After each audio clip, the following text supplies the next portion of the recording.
우리 초등부 선생님은 지금 옆에서 또 예배를 드리고 있지만 여기 중고등부 선생님도 계시고 또 그렇습니다. 셀 리더들도 있고 오늘 이렇게 한번 인사할까요? 선생님 감사합니다. 우리 인사할까요? 선생님 아니더라도 선생님 하시고 인사 받으십시오. 음, 사실 오늘은 스승의 주일인데 그럼에도 불구하고 스승의 주일에 관한 설교는 오후 예배 때 그렇게 드리고 또 오후 예배 후에 또 다가회로 또 식사로 또 우리 선생님들을 위로하는 그런 시간들을 좀 가지려고 합니다. 어, 다음 주가 또 행복 나눔 전도 축제이기 때문에 그만큼 이 시간이 또 한 주 전 설교가 중요하기 때문에 오늘은 초청에 관한 설교를 좀 드리려고 합니다. 제가 어릴 때 동네 잔치집에 있으면 온 마을 사람들이 그렇게 기뻐했습니다. 잔치집이 있으면 정말 행복합니다. 더군다나 그 잔치집이 친척집이고 또 할머니나 또 어머니가 그 잔치집에 음식을 주관하는 그런 잔치집이 있으면요. 정말 속된 말로 땡 잡은 날입니다. 그럼 그렇지 않습니까? 국수에 부침개에 돼지 수육에 떡과 과일. 제가 이렇게 얘기하면 참 목사님 무슨 말씀하고 계십니까? 그렇게 우리 청년들이 말씀을 할지 모르겠지만요. 제가 어렸을 적만 해도 이것들은 이런 음식들은 정말 잔칫날에만 먹을 수 있는 그런 음식이었습니다. 여러분 그날이 얼마나 행복하고 또 잔칫날이 얼마나 기다려지는지 모릅니다. 청년들이 삼삼오오 모여서 저녁에 이렇게 모여서 우리 시골에서는 그것을 단자라 그렇게 얘기를 했는데 단지 뭐 단자 그렇게 했는데 막 잔치집에 가고 음식들을 좀 이렇게 공수해 갖고 밤새도록 이렇게 먹고 즐기는 날이었습니다.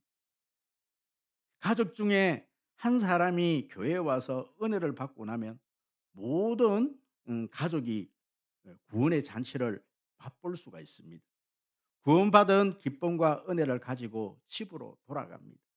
빌립보 감옥의 간수가 예수를 믿고 그 가족이 다 구원을 받았습니다.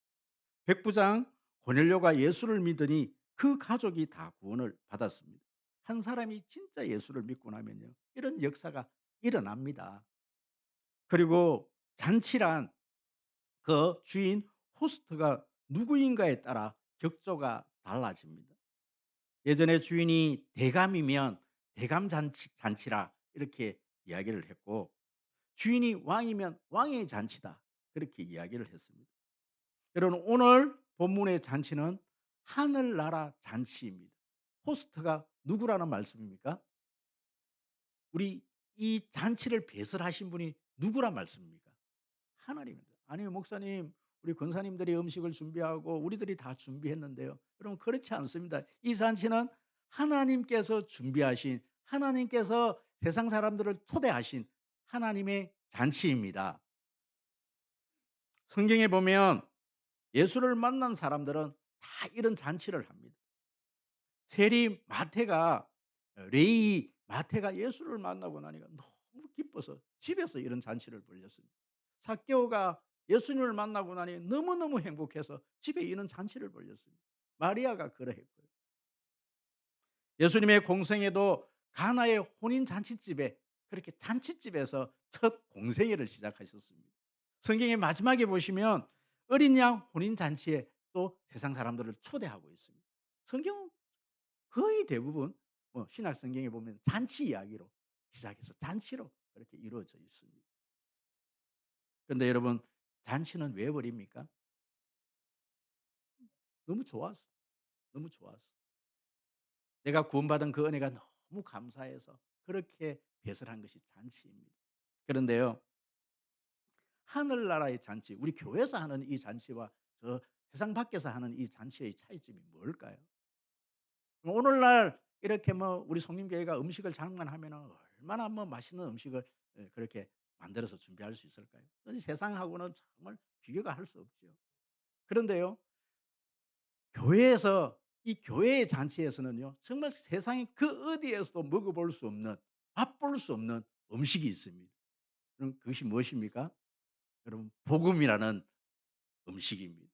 이것은 세상 그 어디에서도 맛볼 수도 없고 먹어볼 수 없는 교회만이 줄 수 있는 또 교회만이 만들 수 있는 바로 하나님의 나라의 잔치 음식인 줄 믿습니다.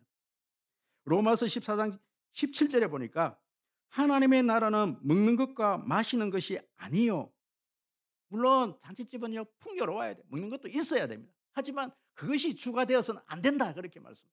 최선을 다해서 준비할 것입니다. 그렇지만 그것이 주가 되어서는 안 된다. 먹는 것으로 끝나는 것이 아니다. 오직 성령 안에서 의와 평강과 희락이라. 여러분 의라는 것은 하나님과의 관계를 얘기하는 것이고 이 평강이라는 것은 삶의 근본적인 어떤 행복을 이야기하는 것이고요. 또 희락이라는 것은 근본적인 기쁨을 얘기합니다. 그럼 세상이 줄 수 없는 그 기쁨이 우리 속에 있다라는 겁니다. 그럼 믿으십니까? 우리 속에 그 기쁨이 있습니까? 우리에게는 그 기쁨이 있다라는 거예요. 줄 수 있는 그 행복이 있다라는 거예요. 우리 성림교회는 5월 25일 하늘나라 잔치를 배설합니다. 그럼 이렇게 큰 잔치를 배설한 주인은요. 제일 먼저 하셨던 것이 뭐냐면 하나님은 먼저 초청한 사람들이 있었다라는 거예요. 여러분 이 잔치를 위해서 주인이 가장 먼저 초대한 사람. 오늘 본문 우리 16절, 17절 우리 다 같이 큰 소리를 한번 읽어 볼까요? 다 같이 시작. 이르시되 어떤 사람이 큰 잔치를 베풀고 많은 사람을 청하였더니 잔치할 시각에 그 청하였던 자들에게 종을 보내 이르되 오소서 모든 것이 준비되었나이다. 아멘. 여러분 여기 보시면 16절에 보면 큰 잔치를 베풀고 많은 사람을 청하였다. 첫 번째 청함이 있었습니다. 그리고 잔치할 시각이 이제 임박한 거예요. 임박해서 또 청하였던 자들에게 앞에서 한번 초청했던 그 사람들에게 다시 한번 더 종을 보내서 모든 것이 준비되었으니까 오십시오. 두 번 그렇게 그렇게 그들을 청했다. 그렇게 말씀을 하고 있습니다. 이것은 오늘 횟수를 이야기를 하고 있는 것이거든요. 참 한 번 이렇게 초대했고 거절했다 그래서 그만둬라 이렇게 할 것이 아니라 초대를 하고 또 초대를 하고 초대를 했다라는 거예요. 여러분 이스라엘의 잔치에는요. 잔치집에는 혼인집에는 항상 두 번 이렇게 초대를 한다고 합니다. 2-3수 전에 그렇게 초대장을 보내서 그 일정을 좀 조정하라고 먼저 그렇게 초대장을 보내고 바로 임박해서는 종을 보내 갖고 그 사람을 다시 초대를 그렇게 한다라는 거예요. 여러분 이 두 분의 초청의 의미가 무엇입니까? 하나님이 우리를 부르신 횟수를 말씀하는 것이죠. 우리가요 하나님의 자녀가 되기까지 여기에 앉아 있으신 여러분들 하나님의 단번에 초청으로 여기에 앉아 계신다고 여러분 생각하십니까? 그럼 절대 그렇지가 않습니다. 행축을 하는 다른 교회에 여러분 우리 교회 얘기는 아닙니다. 행축을 하는 그런 교회 50대의 교회에 나와서 세례를 받으신 분이 계십니다. 이분은 큰 병으로 손을 들고 하나님께 돌아와서 그렇게 병이 깊어 죽음을 앞두고 가족들의 요청에 의해서 세례를 받았습니다. 이분이 세례를 받고 보니 하나님이 자기를 수없이 불렀다는 것을 알게 되었습니다. 어릴 때에 동네 주일학교 친구들이 크리스마스 때 우리 선물 많이 주니까 교회에 가자. 그래서 몇 번 교회를 갔다라는 거예요. 이것이 여러분 부르심입니다. 물론 아이들의 친구들에 의해서 우리 크리스마스 때 선물 준다 그러니까 우리 교회 가보자. 이것은요 친구들에 의해서 하나님의 초청이었습니다. 이제 깨닫고 나니까 뒤돌이켜 보니까 그 일도 하나님의 부르심이었다라는 거예요. 그 첫 번째 부르심이 있었습니다. 그런데 이 아이는 몇 번 교회에 가다가 교회를 나가지를 않은 거예요. 고등학교 2학년 때 친구가 교회 수양회 때 그렇게 초청을 했는데 그 수양회 때 수련회 때 이 친구를 꼬실 때 우리 교회에 예쁜 자매 있다고 그렇게 자기를 설득을 했다라는 거예요. 좀 저희 제가 이렇게 중고등부 시절에 뭐 어느 교회에 자매 한 명만 이렇게 예쁜 자매가 한 명 있으면 그 교회 남자들이 그렇게 부흥을 합니다. 남학생들이 진짜 부흥을 많이 하고요. 진짜 멋있는 그런 형제가 있으면 자매들이 막 부흥을 해요. 그럼 그것도 뭐라는 거예요? 하나님의 초청이었다. 자기가 그래서 수양회에 갔는데 마지막 날 하나님께 영접합시다 그런데 그 영접을 거절을 했다라는 거예요. 돌이켜 보니까. 또 결혼을 하고 아이를 낳았는데 갑자기 아이가 열이 막 오르기 시작을 한 겁니다. 그때 이렇게 기도를 합니다. 하나님, 우리 아들 살려주면 내가 교회 가겠습니다. 그렇게 기도를 했는데 그 아이가 나았습니다. 그런데도 교회를 가지 않았다는 거예요. 그때가 자기에게 하나님의 초청이 세 번째였다는 거예요. 네 번째입니다. 사업 실패로 그렇게 힘들어할 때 직장 동료가 자신에게 교회 가자고 그렇게 얘기를 했는데 그것을 거절을 했다라는 거예요. 그런데 그것이 네 번째 초청이었다.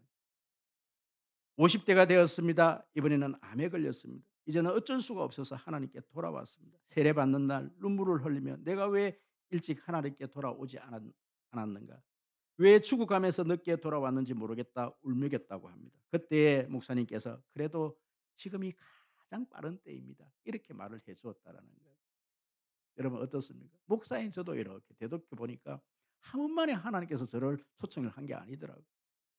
20 대는 한 1년 정도를 하나님을 모른다 그러고 하나님 안 믿겠다 그러고 도망갔던 때도 있었고 그런 나를 또 하나님께서 또 초대를 해 주시고 또 초대를 해 주시고 목사인 저에게도 한 번에 하나님의 부르심으로 이 자리에 있게 하지 않았더라는 거예요. 여러분 어떻습니까? 단번에 하나님 그 초청으로 여러분 이 자리에 있으십니까? 누군가는 끊임없이 하나님은 부르고 또 불러서 또 초청하고 또 초청해서 그 자리에 앉아 있더라는 거예요. 오늘 성경에 보면 여러분 많은 사람들이 그럼 그 초청에 거절을 하는 내용이 나옵니다. 우리가 어떤 사람을 초대했을 때 이렇게 거절을 당하고 나면 얼마나 마음이 상하는지 모릅니다. 마음이 아픈지도 모릅니다. 그런데 오늘 성경에 보니까요. 여러분 세 사람이 나는 밭을 샀으니 불과 나가 봐야겠다. 여러분 너무 이렇게 재산이 많아도 여러분 교회 오기가 힘이 드는 거예요. 나는 소를 5 개리 소를 10 마리 샀으니 지금 그 소들을 그렇게 훈련시켜야 되기 때문에 일이 너무 많아도 소는 일을 상징하는 거 아니겠습니까? 일거리가 너무 많아도 그 사람은 그렇게 교회 오기가 힘들다는 거예요. 또 어떤 사람에게 초대를 했습니다. 그랬더니 이 사람은 "내가 얼마 전에 결혼을 했는데 신혼을 즐겨야 되기 때문에 그럼 교회 못 나겠다." 이런저런 이유로 핑계를 대더라는 거예요. 그럼 이 이야기를 이 종이 주인에게 그대로 얘기를 했습니다. 그랬더니 우리 주인이 뭐라고 말씀하십니까? 우리 21 절과 23 절을 한번 읽어 보도록 하겠습니다. 21절 다 같이요. 시작. 종이 돌아와 주인에게 그대로 고한 이에 집주인이 노하여 그 종에게 이르되 빨리 시내의 거리와 골목으로 나가서 가난한 자들과 몸 불편한 자들과 맹인들과 저는 자들을 데려오라 하니라. 23절 다 같이 시작. 주인이 종에게 이르되 길과 산울타리로 가 사람을 강권하여 데려다가 내 집을 채우라. 여러분 먼저 초대한 사람들이 다 거절을 하니까 너는 빨리 나가고 거리에 가서 어떤 사람들을요? 그러면 있는 그대로로 얘기할게요. 가난한 자, 몸 불편한 자, 맹인들과 전원자들. 정말 세상에서 버림받은 자들을 다 초대를 하라 그러는 거예요. 여러분 보십시오. 마가복음 2장 17절에 보니까 저에게 이르시되 건강한 자에게는 의사가 쓸데없고 병든 자에게라야 쓸데있느니라. 나는 의인을 부르러 온 것이 아니요 죄인을 부르러 왔노라. 여러분 건강한 사람들은 의인이 필요 없다고 하는 거예요. 그럼 의사는 정말 힘든 사람들, 정말 어 여러분 영적으로 말하면 영적으로 병이 들어 있는 사람들, 육적으로도 병이 들어 있는 이런 사람들에게 의사가 필요하듯이 정말 예수 그리스도가 필요한 사람들이 있을 것이다. 그 사람들을 채워라. 그 사람들을 교회에 와서 채워라. 여러분 그런데도 그 사람들이 다 차지를 않는 겁니다. 그랬더니 이 주인이 이 종에게 뭐라고 얘기합니다. "너는 산울가로 가고 강권하여 많은 사람들을 모든 사람들을 가득가득 채우라." 이 이야기를 합니다. 여러분 저는 강권이라는 이 단어에 대해서 참 오해를 했습니다. 참 사람들에게 부담 주는 이야기이고 사람들을 강하게 끌고 오는 것 이것이 바로 맞는 일인가? 오늘 현대인들에게 이렇게 하는 것이 맞는 일인가? 여러분 그런데 구약 성경에서 이 강권이라는 이 단어를 이해할 수 있는 본문을 제가 저번 주에 말씀드린 것은 바로 소돔과 고모라 이야기였습니다. 그럼 내일이면 소돔과 고모라가 이 유황불로 완전히 없어집니다. 그런데 하나님은 이 롯의 가정, 이 가정에 있는 사람들을 구원하기를 원하셨어요. 그래서 밤에 천사를 보냈습니다. 그런데 이 사람들이 니기적니기적하면서 그 소돔과 고모라에 미련을 두고 떠나지를 않으려고 합니다. 새벽이 막 임박해 오는 거예요. 그래서 이 천사들이 그 사람들을 어떻게 끌어서 그 도시에서 끌고 나오는 것을 강권이다. 예 그러면 그런 강권은 나중에 보면은 그 사람들이 고마워할 그런 강권이라는 거예요. 그럼 저는 첫 번째 이해했던 그 단어 강권이라는 단어는 바로 이 소돔과 고모라에서 제가 어 깨달았습니다. 그런데 또 한 가지가 더 있더라고요. 여러분 이것이 뭐냐면은 엘리사 시대 때에 나만 장군이 문둥병이 걸렸습니다. 그런데 이스라엘에서 잡혀온 어린 소녀 하나가 그 주인에게 "우리 주인이 사마리아에 계신 선지자 앞에 계셨다면 좋겠나이다. 저가 문둥병을 고치리이다." 여러분 강권이라는 말이 뭐냐면 이런 거예요. 누가 강권을 할 수 있느냐? 이 비록 자기는 이스라엘에서 잡혀온 여종이지만 자기 주인이 문둥병에 걸려 있는데 이 문둥병은 우리 나라에 있는 저 사마리아에 있는 엘리사라는 이 선지자에게만 가면 나을 수 있습니다. 그분에게 가면 됩니다. 여러분 이것이 강권입니다. 여러분 누가 강권을 할 수 있어요? 이 병을 나병이라는 이 병을 분명히 고칠 수 있다는 확신이 있는 그분에게만 데리고 가면 고칠 수 있다는 이 확신이 있는 사람이 관건을 할 수가 있습니다. 여러분 우리가 죽을 병에 걸렸어요. 어느 의사를 만났습니다. 그리고 그 의사가 나를 고쳐 줬어요. 그럼 나하고 똑같이 그 병에 걸렸으면 우리는 반드시 그 사람에게 강권을 할 수가 있습니다. 서울에 있는 무슨 병은 그 의사에게 찾아가면 당신 병은 고칠 수 있습니다. 그럼 이 확신이 없는 사람은요, 이 이야기를 할 수가 없어요. 사마리아에 있는 이 여종은 여러분 그 확신이 있는 거예요. 우리 선생님, 우리 엘리사에게만 데려가면 당신 병도 우리 주인의 병도 고칠 수 있습니다. 이 확신이 있는 거예요. 이것이 관건입니다. 제가 작년입니다. 작년에 우리 행축을 하는 교회 저 광명에 있는 주사랑 교회라는 교회에 가서 목사님을 만나고 참 목사님으로부터 간증을 들었습니다. 그러면 참 은혜스러웠어요. 그럼 이 목사님은 사랑의 교회에서 부목으로 그렇게 지내시다가 뭐 찬양 사역자로 그렇게 예, 예, 섬기다가 개척을 했는데 개척 7년을 했는데요. 이러면 성도들이 부흥을 하지를 않는 거예요. 30명 정도 이 교인들이 계속해서 한 7년 동안 그렇게 유지가 됐는데 너무너무 이렇게 딜레마에 빠진 거예요. 그러면서 인제 이 목사님이 이 행축을 시작을 하기로 했습니다. 그런데 이 목사님이 처음에 자기가 이것이 이해가 되어지지가 않는 거예요. 전도에 대해서 너무 부담을 가진 거예요. 그런데 인제 초청이라는 이 의미를 깨닫고 난 다음에 성도들에게 이렇게 이야기한 거예요. 지금 우리가 하려고 하는 이것은 전도가 아닙니다.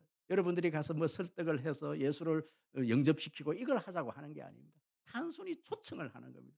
초청을 해 놓으면 하나님께서 역사하십니다. 그것이 이 행축의 이 어떤 초대의 어떤 성경적인 원리입니다. 내가 할 수가 없으니까 우리는 단순히 그 복음을 듣게 하는 그 자리에 사람들을 초대하는 겁니다. 이것이 초청입니다. 우리가 할 수 있는 최선은 이겁니다. 그것을 이해하고 난 다음에 이 성도님들이 30명 되는 성도님들이 똘똘 뭉치기 시작합니다. 그러면 우리가 한번 해 보자. 이 정도는 우리가 할 수 있지 않겠느냐.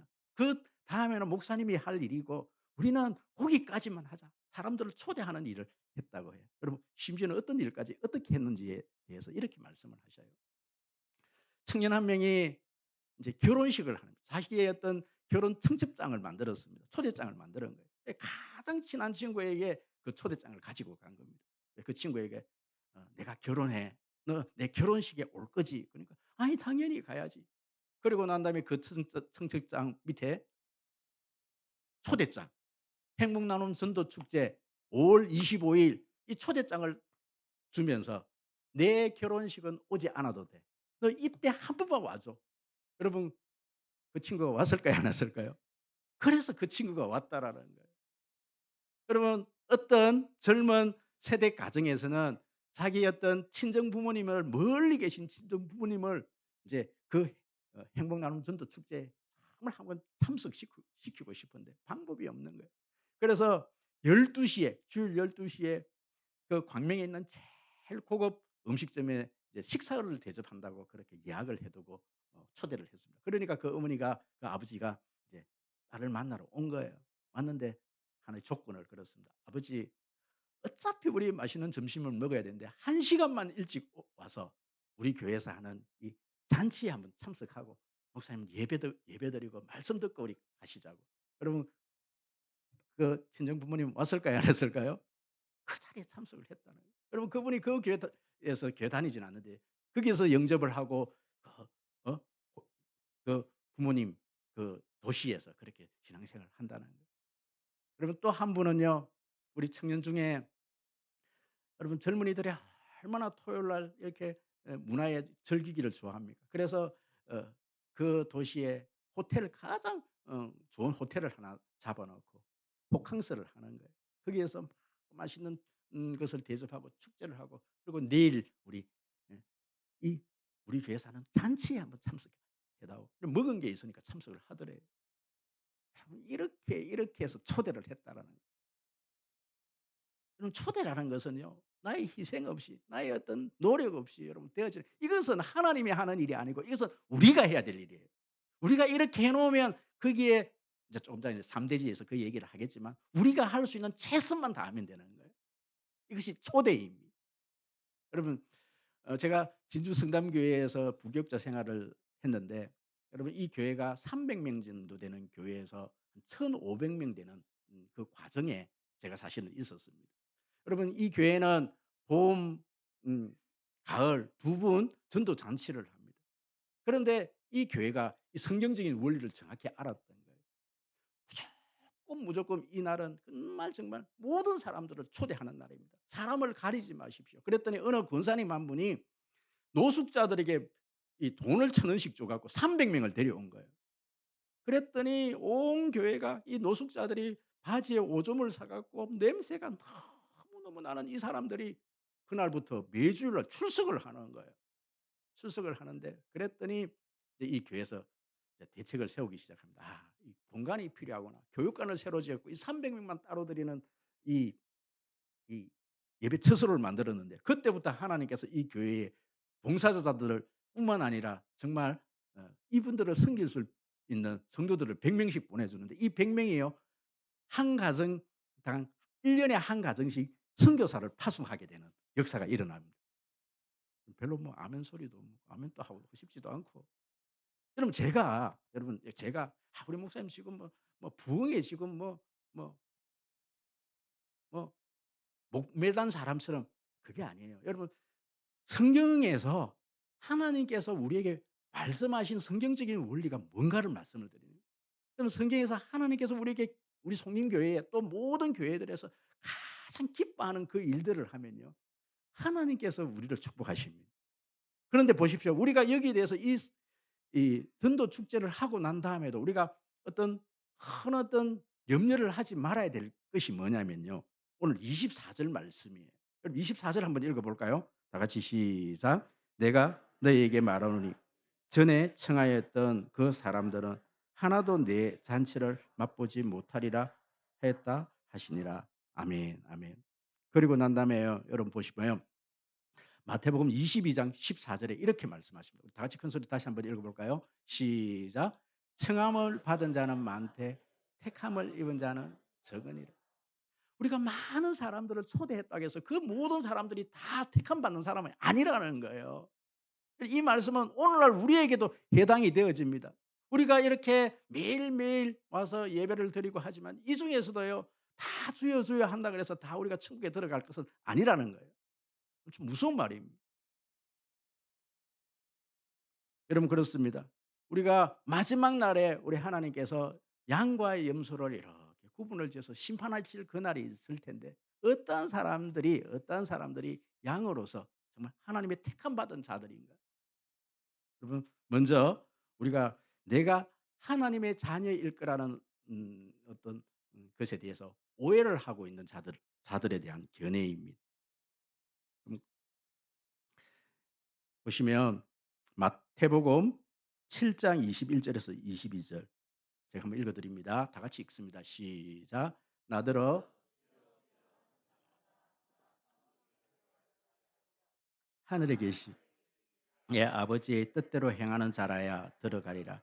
그날에 많은 사람이 나 주여 우리가 주의 이름을 선지자 노릇을 하며 주의 이름으로 귀신을 쫓아내며 주의 이름으로 많은 권능을 행하지 아니하리까 하리니 그때 내가 너희에게 밝히 말하되 내가 너희를 도무지 알지 못한 불법을 행하는 자들아 내게서 떠나가라 하니라. 아멘, 아멘.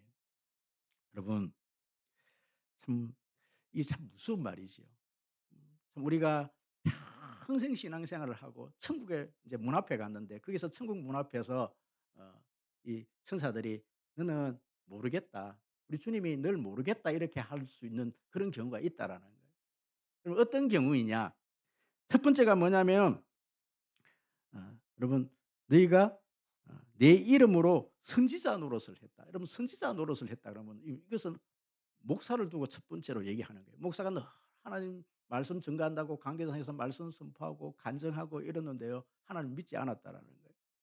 그럼 우리가 이렇게 뭐 은혜 얘기를 하고 말씀 얘기를 하는데도 그러면 그 속에 생명이 없을 수가 있다라는 거예요. 우리가 생명 없이도 그렇게 말씀을 증거할 수 있다라는 거예요. 우리가 생명 없이도 이 자리에 앉아서 예배 드릴 수 있다라는 이야기입니다. 그럼 두 번째가 뭐냐면 여러분 영적 능력을 행하고도 그것이 가짜 능력일 수가 있다라는 거예요. 물론 우리가 정말 제대로 믿으면 하나님의 능력이 나타납니다. 그럼에도 불구하고 우리는 그 능력이 우리가 하나님의 자녀임의 증표일 수는 없다라는 거예요. 계룡상 처녀 보살 여러분 점치는 자들 얼마나 많은 어떤 능력이 그들에게 나타나는지 모릅니다. 하지만 이 능력 자체가 우리가 하나님의 자녀임의 증표가 아니라는 거예요. 뿐만 아닙니다. 기적이 우리가 하나님의 자녀임을 증명할 수는 없다. 우리가 제대로 믿고 나면 기적이 일어나면은 분명하지만 그 기적 자체가 우리가 하나님의 자녀이다는 것을 증명하지는 못한다라는 거예요.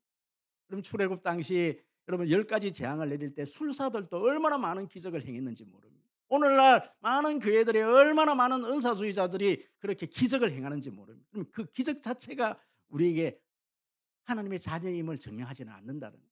여러분 그렇다면 저와 여러분들이 하나님의 자녀임이 여러분 무엇으로 증명되어집니까? 그것은 하나님과의 저와의 관계입니다. 여러분 예수 그리스도를 영접함으로 말미암아 우리 입으로 예수 그리스도를 주로 고백하는 그 신앙 고백이 있어야 될 줄 믿습니다. 아멘. 우리에게는 반드시 예수 그리스도를 영접함으로 말미암아 그분과의 깊은 사귐 속에 있어야 합니다. 그렇다면 그 속에 또 뭐가 있어야 되느냐? 그 믿음의 증거가 있어야 합니다. 삶이 있어야 됩니다. 여러분 하나님의 자녀됨의 어떤 그 증거가 뭐냐면 오늘 이 자리에서 여러분 예배드리는 것입니다. 그리고 하나님의 말씀 따라 살려고 하는 그 삶이 우리 삶 속에서 드러나야 된다는 것이지요. 여러분 그렇습니다. 저는 행복나눔 전도 축제에 많은 사람들이 초대되어질 것입니다. 그런데 그 가운데서도 여러분 선택받은 자들은 극히 적은 숫자이라는 사실을 말씀드립니다. 그럼에도 불구하고 우리가 많은 사람들을 초대해야 되는 이유가 뭐냐면 성경에서 예수님께서 그렇게 말씀하셨기 때문에 정말 가난한 자, 저는 자, 정말 세상에서 소외받은 모든 사람들을 이 자리에 불러라. 그 가운데 하나님께서 선택한 것은 내가 그 일들을 하겠다. 그렇게 말씀하시는 거예요. 그럼 우리가 이 말씀을 이렇게 좀 묵상하고 나면요. 그럼 모든 부담에서 좀 우리가 좀 부담을 좀 내려놓을 수가 있어요. 부담에서 자유할 수가 있습니다. 우리가 할 수 있는 최선만 다하면 되기 때문에 그렇습니다. 여러분 그날은 저를 통해서 또 우리 권사님들과 모든 우리 성도님들이 수고를 통해서 많은 분들이 육적으로도 그렇게 행복한 날이 될 것이지만 영적으로 하나님의 말씀을 들음으로 정말 선택받는 숫자가 많아지는 역사가 일어나기를 주의 이름으로 축복합니다.